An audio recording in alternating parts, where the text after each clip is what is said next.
જે કરી શકાય એ નથી કરવું અને જે કરવાનો મતલબ ન હોય એવા મુદ્દા આપણી સમક્ષ મુકાય છે. સરકારને એનો આભાર. અને આરોગ્યનો મુદ્દો પણ જે અમે કીધો છે એ તમે મફત સારવાર, વિનામૂલ્યે સારવાર અમલમાં મૂકે ને સરકાર, જે અમલમાં મૂકી શકાય જેનો સીધો લાભ નાગરિકોને થાય એવું નથી કરવું ને આમ કાન પકડવાની પ્રક્રિયા. અત્યાર સુધીમાં સરકારે શિક્ષણની બાબતમાં પ્રાથમિક શાળામાં, ગામડાઓમાં શાળાઓ બંધ થવા માંડી છે. પછી એને ક્લબિંગ કરે, આ ગામને ઓલા ગામની ભેગી શાળા. મોટા ભાગે આખું શિક્ષણ ભ્રષ્ટાચારથી ખતબદે છે.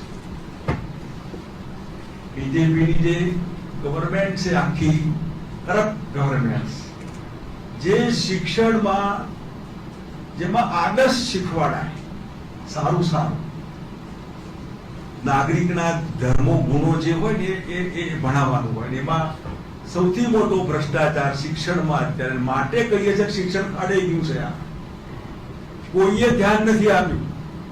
જે આપણી ભાવિ પેઢી સાથે જેનો સીધો સંબંધ છે એના હાથે ચેડા થયા છે.